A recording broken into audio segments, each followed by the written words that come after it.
देखो अनिल, तुम्हारे संग साथ फेरे लिए हैं मैंने। तुमसे नाता जोड़ा है। अपने माता पिता भाई बहन सबको बिसरा कर आई हूँ। जीवन भर इस नए परिवार में रहना है। अब ये परिवार मेरा भी है। मुझ पर अविश्वास मत करना अनिल, मैं टूट जाऊँगी। मनी, कैसी बात कर रही हो? मैं तुम पर क्यों अविश्वास करूँगा भला? रिलैक्स माई जान। अनिल और मनी की आज शादी हुई थी। यूँ तो दोनों एक दूसरे से पहले से ही प्रेम करते थे, पर माँ को राज़ी कर तब शादी की थी। अनिल के पिता थे नहीं, एक कॉलेज में पढ़ने वाली छोटी बहन और माँ, तथा वह स्वयं ही परिवार में थी। आज मनी भी इस परिवार में जुड़ गई थी। अनिल सॉफ्टवेयर इंजीनियर था, तो सुबह ऑफिस जाकर रात में 8 बजे तक आ पाता था।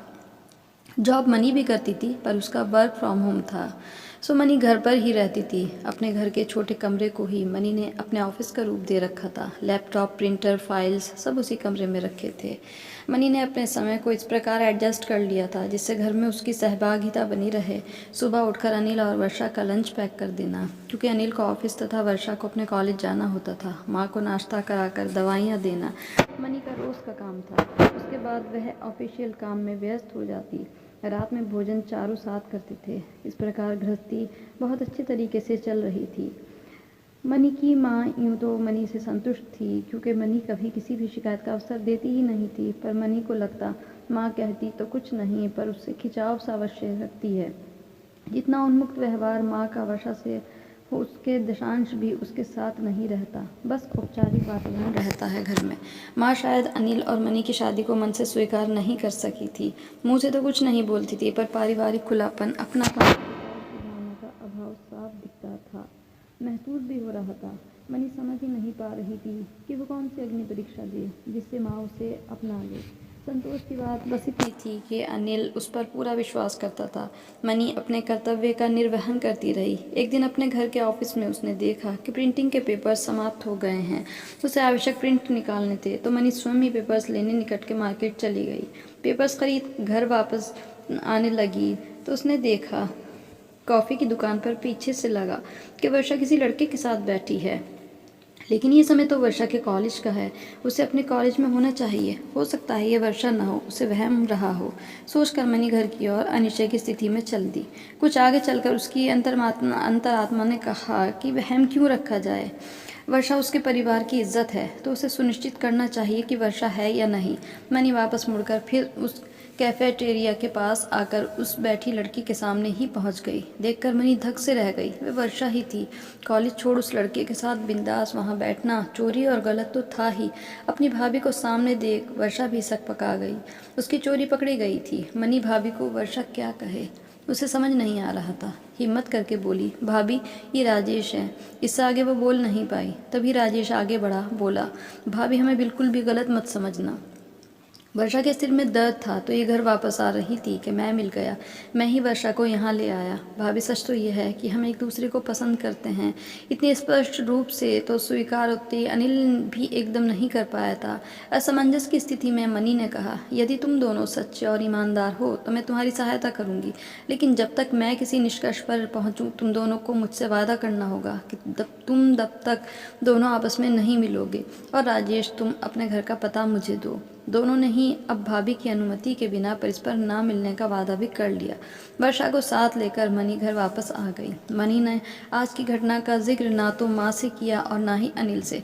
मनी आज एक अनजाने बोझ से अपने को दबा महसूस कर रही थी। आगे कैसे वो राजेश के विषय में सही जानकारी प्राप्त करे, ये प्रश्न ही मनी को आंदोलित कर रहा था। तभी अनिल ने घर आकर सूचना दी कि 3 दिन बाद रविवार को वर्षा को देखने के लिए लड़के वाले आ रहे हैं। मनी, सब तैयारी तुम्हें ही करनी है। यह सुनकर मनी हैरान रह गई, तो वर्षा बस कातर दृष्टि से अपनी भाभी को देखती रह गई। अब वह घड़ी आ गई थी जब उसे हर हाल में वर्षा और राजेश के बारे में कोई ना कोई डिसीजन लेना था। आंखों आंखों में वर्षा को ढाढ़स बंधाकर मनी ने आगे की योजना पर विचार करने लगी। अगले दिन ही मनी राजेश के द्वारा बताए गए पते पर पहुंच गई। मनी ने निश्चय कर लिया कि वह सीधे राजेश के पिता से राजेश के सामने ही बात करेगी। इससे राजेश की गंभीरता तथा अपने प्यार के प्रति उसकी प्रतिबद्धता का तो पता चलेगा ही, साथ ही उसके परिवार के नज़रिए को समझने में भी सहायता मिलेगी। बिना राजेश को बताए मनी राजेश के जिसे कोटी कहना सही रहेगा, घंटी बजाई और आगंतुक से राजेश के पिता से मिलने को कहा। ड्राइंग रूम में बैठी मनी राजेश के पिता का इंतज़ार कर ही रही थी कि राजेश के साथ उसके पिता भी आ गए। राजेश ने चौंक कर मनी भाभी को देख पिता की ओर देख बोला, पापा यही हैं वर्षा की भाभी। अब चौंकने की बारी मनी की थी। साफ था कि राजेश ने अपने और वर्षा के विषय में अपने पिता को पहले ही बता दिया था। परिचय जानकर राजेश के पिता बहुत खुश हुए। मनी के अभिवादन का उत्तर दे बहुत ही प्यार से उन्होंने मनी को बैठने का कहा। सब कुछ जैसे जादू सा हो रहा था। सब मोहित सी मनी सकुचाई सी बैठी रही। मनी के आश्चर्य और संकोच को देख राजेश के पिता सेठ मुरली लाल ने स्वयं ही मनी को संबोधित करते हुए कहा कि बेटा, राजेश ने मुझे सब कुछ बता दिया है। वह मुझसे ना तो कुछ छिपाता है और ना ही झूठ बोलता है। अच्छा हुआ बेटा तुम आ गई। हम शनिवार को ही आपके घर आने वाले थे। राजेश ने मुझे सब कुछ बता दिया है। मेरा बेटा मुझसे ना तो कुछ छिपाता है और ना ही झूठ बोलता है। अच्छा हुआ बेटा तुम आ गई। हम शनिवार को ही आपके घर आने वाले थे। मनी बेटा, पहले तुम ही बताओ, राजेश और वर्षा की जोड़ी तुम्हें पसंद तो है? हक्की बक्की मनी कह तो कुछ न सकी, बस उठकर राजेश के सिर पर हाथ रख दिया। मुरली लाल जी बोले, मनी बेटा तुम अपने घर अभी मत कुछ कहना, मैं खुद ही अनिल वर्षा के लिए हाथ मांगूंगा। मनी ने मुरली लाल जी के पांव छूकर विदा ली। अगले दिन ऑफिस से आकर अनिल ड्राइंग रूम में माँ और मनी को जोर से आवाज़ देकर बुलाया। खुशी खुशी बोला, आज तो कमाल हो गया। नगर के प्रसिद्ध सेठ मुरारी लाल जी ने अपने बेटे के लिए वर्षा का हाथ मांगा है। हम तो सपने में भी वर्षा के लिए ऐसा घर के विषय में सोच भी नहीं सकते थे। शनिवार को मुरारी लाल जी राजेश और पत्नी के साथ अनिल के घर आ गए। अनिल की माँ भी बेहद खुश थी। आखिर उनकी बेटी एक बड़े घर की बहू बनने जा रही थी। रिश्ता तय हो गया। अनिल ने राजेश को टीका कर दिया। राजेश की माँ ने वर्षा की गोद भराई की रस्म भी अदा कर दी। विदाई लेते समय सेठ मुरारी लाल बोले, जानते हो अनिल, हमने वर्षा को बहू के रूप में क्यों स्वीकार किया? तुम्हारी पत्नी मनी के कारण, जिसने राजेश और वर्षा को एक साथ देखकर इतना ही कहा कि जब तक मैं संतुष्ट ना हो जाऊं तब तक तुम नहीं मिलोगे, और खुद हमारे घर आ गई। जहाँ की बहू अपनी ससुराल को अपना परिवार और अपनी आन मानती हो, वह घर इतना ही संस्कारित होगा कि वहाँ यदि हम रिश्ता करते हैं तो ये हमारे लिए सौभाग्यशाली होगा। अनिल का सीना मनी के कारण गर्व से चौड़ा हो गया था और सासू माँ तो मनी को बार बार अपने से चिपटाए जा रही थी।